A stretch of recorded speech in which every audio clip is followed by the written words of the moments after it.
So this is the airport, and here we have trolleys. I'm saved.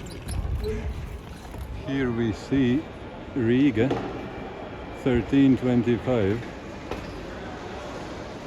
and they're not yet open even though I lost a lot of time by hassling with the hotel owner, who suddenly decided, even though I had agreed at what time will I leave, they suddenly decided that they need to check my room before they give me back the deposit, the safety deposit.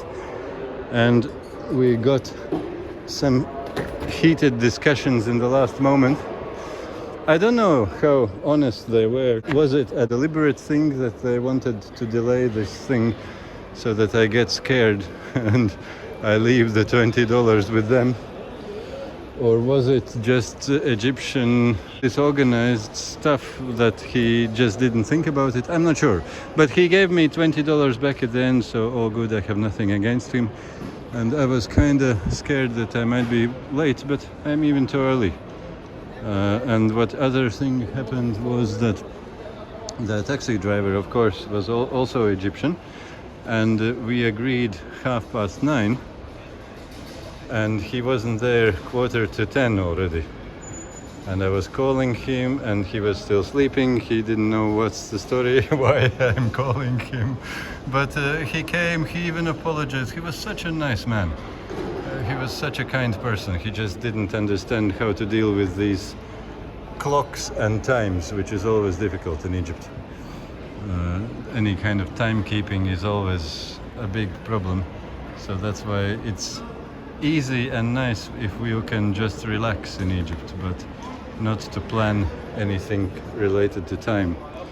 As they say in Afghanistan, you Americans, you have all the clocks, but we have all the time in the world. So it's kind of the same in Egypt as well, I would say. But all good. Everything is good and I'm even early. This is what happened with the wheel just to get out of the hotel and to walk from the taxi to the airport. This was just a few meters, well, not few meters, a bit more. But in total I maybe walked 100 meters or something, and this is the result. This is definitely made to last. But luckily I have the trolley now, and if I will get into that flight to Riga, which is a bit unlikely, unfortunately, but if I will get, I will be extremely happy. That will be so easy. If not, I will be going to Budapest, and in Budapest I will definitely have to find the thing which you use for transporting some building materials or something, like also a trolley, and I could just put this thing on it and go like that, because then I would have to walk long distances to travel all the way over land from Budapest to Latvia. It would be one train Budapest to Warsaw in Poland, another train Warsaw to Vilnius in Lithuania, another train Vilnius to Jelgava in Latvia, and another train or bus Jelgava to Saldus. And I would have to stay in Budapest, Warsaw, Vilnius in hostel. And I found out actually all the tickets and hostels, everything together, will be cheaper than the cheapest airplane at very inconvenient time with my big bags. So I would much prefer to go that way, both because of price and also after sitting in one place in Egypt, I'm quite happy to move a little bit around and see the world a little bit. I haven't traveled for a long time. So if it's even better price, why not do it? But we'll see. I'm not happy to go a lot of traveling with these big bags. I must admit that one. I'm used to travel without any luggage at all. But yeah, I hopefully get to Riga and then I don't have to think about it even. We'll see. Well, friends, it is unbelievable. It is something so unbelievable. I got through everything. and I'm at the gate, and I'm flying direct to Riga, and no plan B needed. It is something I still cannot believe it's actually happening. This is so crazy. I'll try to explain you what happened. Well, the first thing was the first security. They have two securities in Egypt, not one as everywhere else. I got through the first security in a funny way. Usually always Egyptians ask to open the bag and they check everything, they make big mess, they break many things, they throw everything together and break, like always big problem with these security things. And now, the first time in Egypt, I experienced easy security, and guess how it happened? He saw the roll of electrical tape which I had in the bag. The first thing what he noticed when opened the bag. And he got very interested in that thing. He needed electrical tape. He said, "Can I have it?" And I knew what it will be if I say yes. So I said, "Yes, brother, you can have it. It's for you." And he was so happy that he didn't check anything. He didn't break anything. I just got through. Isn't that cool? So that was the first thing, but now comes the next, what was even bigger. At the check-in, the first thing what happened was that they immediately said that I have big overweight. I have a too heavy bag, and it will be a problem. But of course, they are Egyptians, so it didn't end there. They immediately figured out that this is a good way to make money.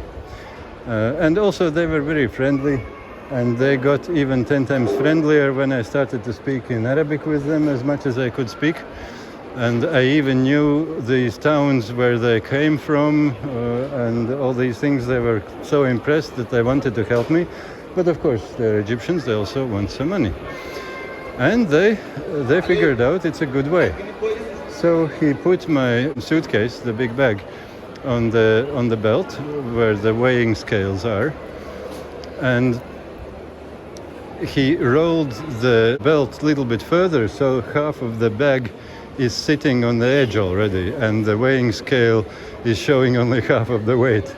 And in that way they fooled the automatic check-in system, which got me through. And also the same thing with my other bag. And because they were already in the business, I got through the next thing, what was the big problem. My visa and charter flight to Riga. I was expecting 20% chance that I will get through. I was already planning 80% chance that I will not get through, because I got many confirmations from many sides that there is no way they will let me in this flight. The charter flight is not possible with this kind of visa. And so I was already almost sure that I will not get through, but I wanted to try because there's nothing to lose. I have the ticket already. I had my plan B to fly to Budapest 5 o'clock in the morning, just spend the night in the airport. But what happened? Since they were already in the business of getting some bakshish from me, some extra money, some bribe for getting me through the weighing scales, so they didn't want the thing to stop. And when they discovered that there is, well, I hope this guy didn't hear what I was saying. When they discovered that there is problem with my visa, and this is a charter flight, they were already tasting the taste of money coming. So they didn't want to stop and throw me out. And they called another guy, and then another guy, and then this guy went to somewhere, and then they did something else, and then something else, and God knows what else they did, but they got me through. This was so crazy, because they didn't want to part with that possibility of getting some bakshish from bags. So they got me through, actually got me through with the visa and the charter flight, which was not supposed to be happening by any chance at all. This is so crazy. I have only one explanation, friends, how it was possible. Only one. Like, it's too unbelievable. You were just praying so much. I don't know. Thank you so much for your prayers. Like literally, now I experience being carried on your prayers, literally. Like it should not be happening. And it happened all in one go so easily. And yeah, at the end, yeah, what happened at the end when I had to pay the bakshish, he invited me in a lift so nobody would see what's happening. And then he was asking any bakshish, any money for Ramadan, Ramadan Kareem, and because of that, maybe you want to give me some gift or something. And he was really helping, but he really was helping. He really did his job. And since I already knew that if I had to pay for my overweight, I would be paying big money. I don't know, I forgot exactly, but was it 60 or 80 euros? I was checking. It was something like that, so it would be big money. If I would get only to Budapest, I would lose even more money if I wouldn't be flying with this flight. So at this stage, I was really happy to help him out with some money. I just showed him what money I had in my wallet, and there wasn't too much. There were a few Egyptian pounds, like literally nothing, maybe, I don't know, €1 worth of money. And I had a few dollars. What was it? Something like 50, maybe something. But he was extremely happy to take $20 out of that money which I had. He was smiling and happy, and I made his day. And I was smiling and happy to get through all this with just $20 of expense. How can you believe this, my friends? It just happened. And now I'm at the gate and I'm flying home. Did I just say home? I'm flying to Riga, to Latvia. Why did I say home? That's weird. Okay, friends.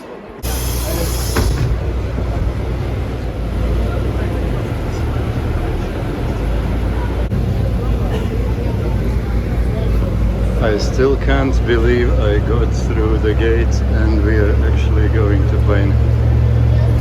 It's unbelievable. I knew that in the gate it shouldn't be any issue, but I still thought it must happen something, like it cannot be that they just let me go. And it happened. I'm through, my friends. And here is Air Baltic plane. I haven't seen this thing for ages. Latvian plane here. How crazy is that? Wow, my friends.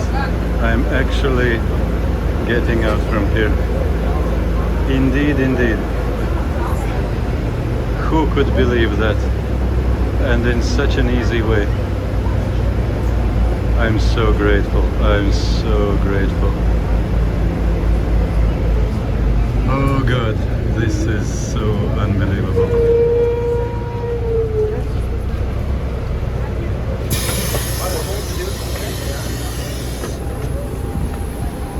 This is so unbelievable. It actually happened.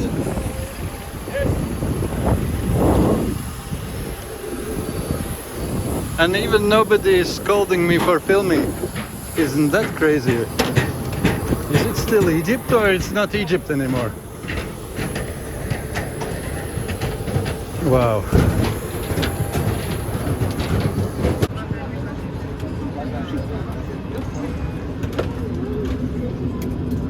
So friends, greetings from a Latvian plane in Egyptian Sharm El Sheikh. This is actually happening.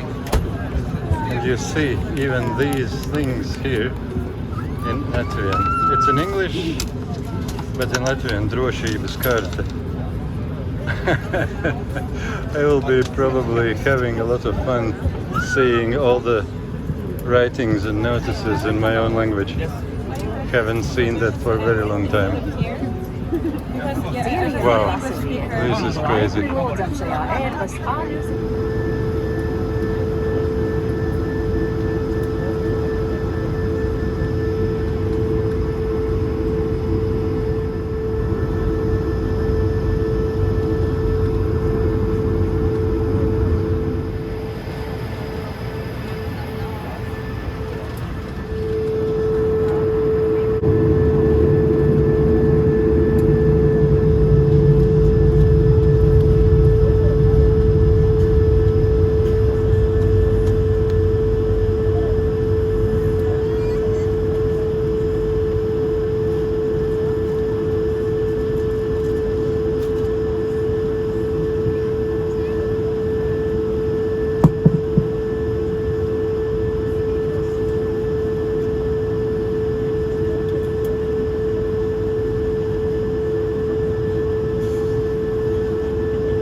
You see, friends, this is my YouTube channel, and down there is the link to my Patreon, where every now and again I post some little bit more personal videos where I share a bit more about my life.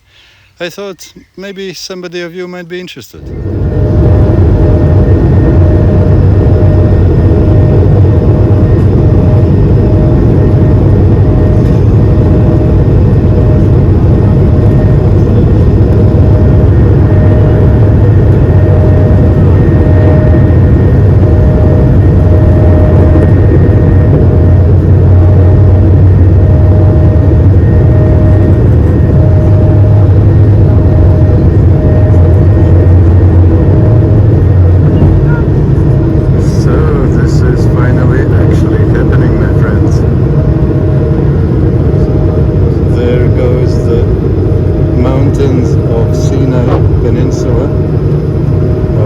Views of Egypt.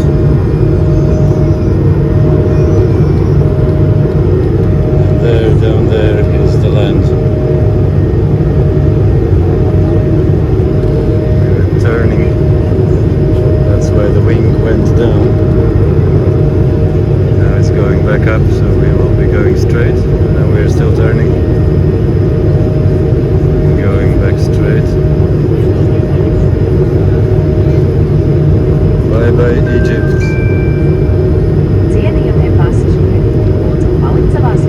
And you hear even this is in Latvian, the announcement. Isn't that crazy? It's so unusual for me.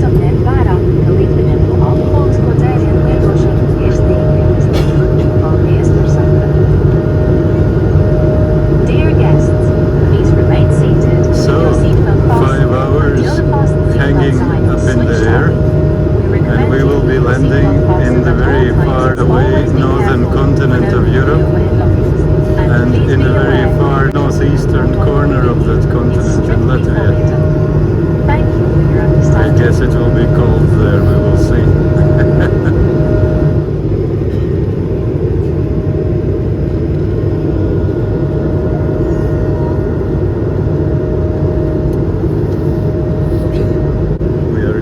Through the first clouds now. It was a cloudy day, which doesn't happen often here.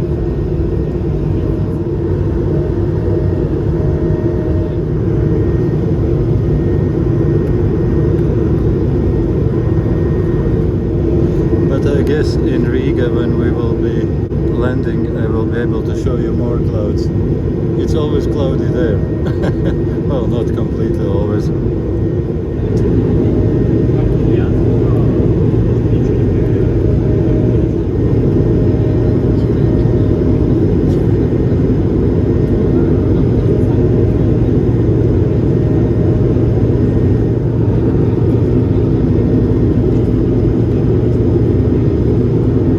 Isn't that beautiful? So friends, we are now through all the different layers of clouds and we are now above all of them. And this is the place... there's one more cloud. No, we're not yet above all of them. But I wanted already to say that this is the place where sun always shines. Even if there are very heavy dark rain clouds for the people down there on Earth, it's always sunny up here. But yeah, we have more clouds. Too early I said it.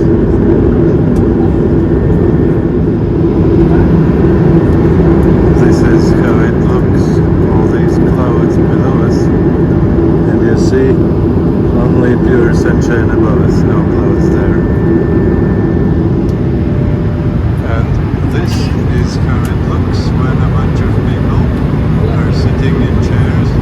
Who knows how high above clouds? We actually do know how high it is. It's 10.5 kilometers above ground where we are at the moment. And people are getting some snacks and so on.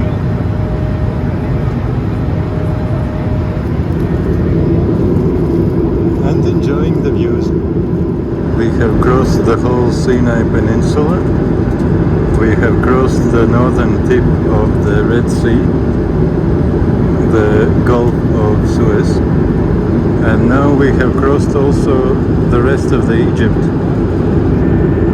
And there, I don't know if you can see it at all, is the coastline not far from Alexandria. So we are literally crossing that line, and we are now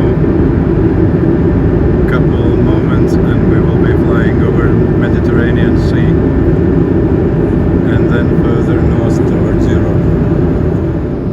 You can see the clouds over the Mediterranean Sea and the shadows which the clouds cast on the sea surface. And maybe you also see that boat. I'm not sure if you can see it in your screens. I can see it with my eyes and I'm pointing towards there. Another airplane there. Look at this, my friends. This is another weird sign of these times. Look how we are flying zigzagging. We are obviously flying in a circle around Ukraine and Belarus because the Ukraine's airspace is closed for civil aviation because of the war. But also, how we came out of Egypt, we were flying in zigzagging way around the North Sinai Peninsula and away from the Gaza. There are terrorists in North Sinai and war in Gaza. And then we were going like in a zigzag not to cross too close to Libya, which is also in kind of civil war situation. And now we are making circle around Ukraine and Belarus. This is quite crazy, I would say. Just the usual flight, how it happens these days. So many wars in the world, and unfortunately it looks like we will see much more wars in the coming years before it gets better in this poor, much suffering world.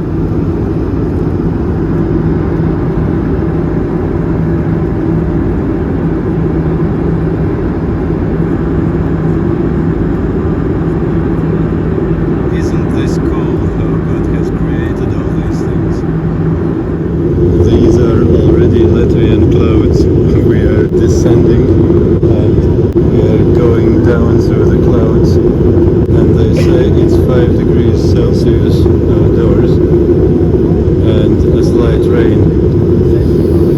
So yeah, my friends, this will be different. Luckily I have a lot of warm clothes with me, so I'll survive, my friends, I'll survive.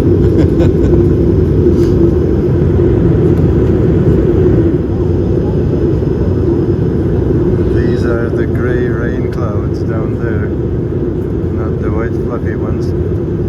I haven't seen these things with a small exception in Morocco, I could say for 2.5 years now.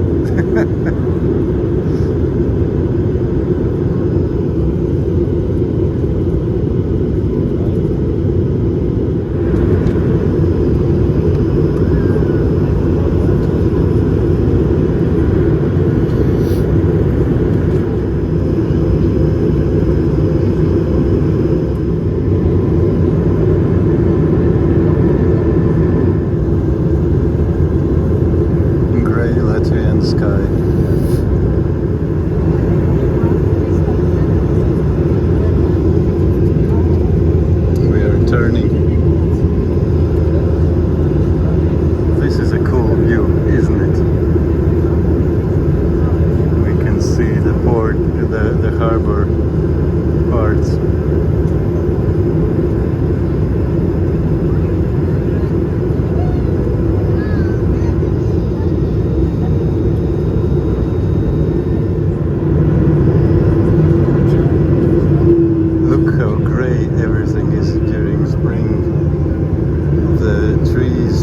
not to be in leaf yet, so they're still dormant, like from the winter. It's still early spring, well, kind of early, end of March. And there you can see the island with the television tower. That island is called Zaķisala, Rabbit Island in English. Yeah, that's in Riga, by the way, I didn't tell you. That island is inside the city Riga.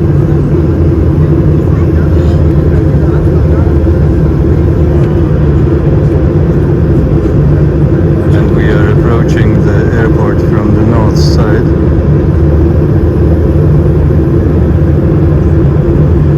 And that part of Riga is called Imanta. And I have been working there for a good few years, long ago. It is a Soviet time built part of Riga. You can see all the Soviet style block houses, concrete cement houses. And this one is the widest and fastest highway in Latvia, which goes from Riga to Jūrmala. And that's as big as it gets in Latvia, in the small country of only 2 million people, even less now. And we will very soon touch the ground. You see the grey grass, which is still grey. It was, oh, and there's even snow. There's heaps of snow even, I don't know if you can see. The old snow, which was very dirty and melting during the spring. During winter they were cleaning the runway and put this heaps of snow on the side, and we still saw them now. Everywhere else the snow has melted already, and the earth is clean, just grey. It hasn't flushed the grass yet. It's not green yet, it's still cold still. But yeah, we saw the heaps of the old snow melting at the side. Funny.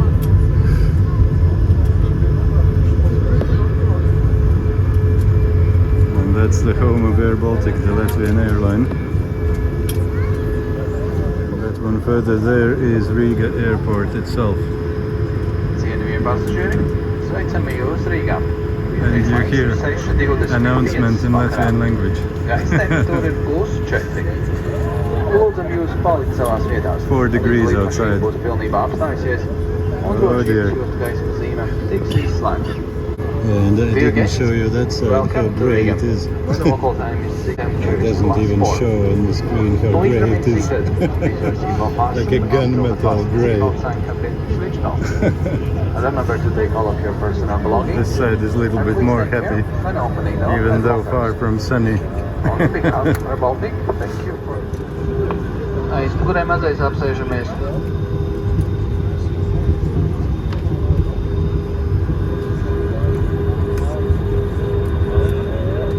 It looks like we will be arriving to that moving bridge, or how is it called? So we won't have to go outside even, we will go straight into airport. So the first cold shock I will not get. It will be all good. How unbelievable this is, my friends. I am in Riga. This was so quick, just 5 hours of sitting still and you're here. Even getting through Egypt took me 2 days, and this was so quick. It's so unbelievable. I was ready to go to Budapest. I already had planned how I would go from Budapest to Riga overland. I had checked all the timetables and decided which trains at which times I would take, for which prices, where I would change the trains, in which cities I would stay overnight, in which hostels would I do that. And that whole plan was for exactly 1 whole week. Today is Sunday, and next Sunday I would have arrived in Riga if that would be that plan. And now look my friends, 5 hours and I'm here. Renters design. he's this crazy or what. It doesn't sound believable even. I'm actually here. Front or side? How crazy is that?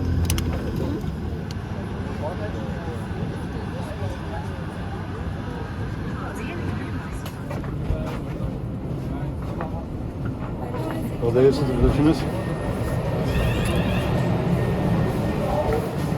I got a few drops of rain when entering through that stitch between the plane and that bridge. Oh, my friends, it's so cold. I even feel it here.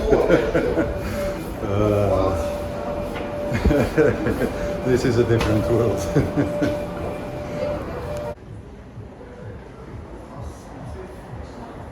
This is the beast which took me from Egypt to here.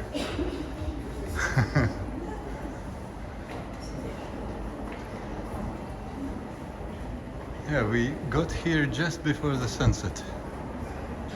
But there's no sunset because it's cloudy.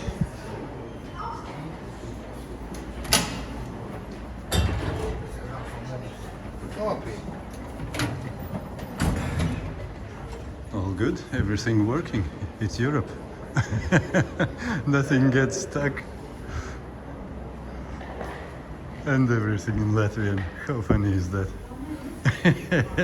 My own language. This is so funny.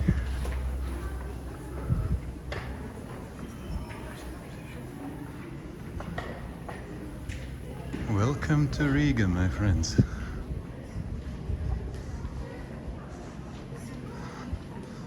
City that runs.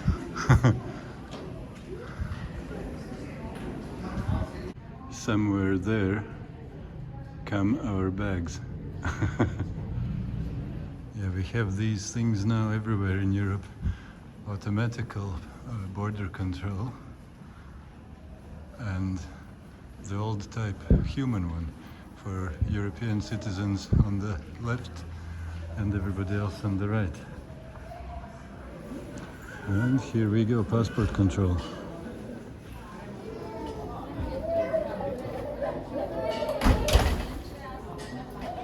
That was so quick and so simple, the passport control. After all these experiences in these interesting countries, I feel uneasy if I'm let through without being asked any 100 questions or getting any problems or troubles. So simple. Just show your passport and welcome. Here you go.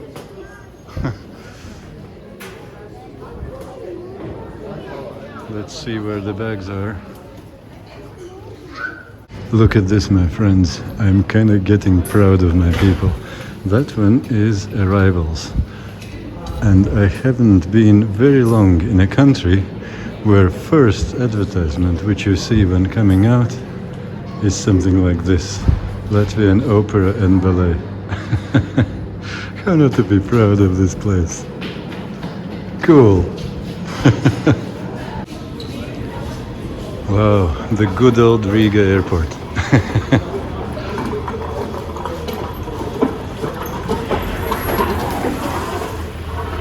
And welcome to Latvia. Tiešām tāda laba atpūta. Mēs baigi ilgi bijām. Ko tu gribi? If you would like to hear more from me, my friends, and at the same time to support me in my ways, I would like to invite you to become my patron. You can find the link to my Patreon just below the channel description in my YouTube channel's About page.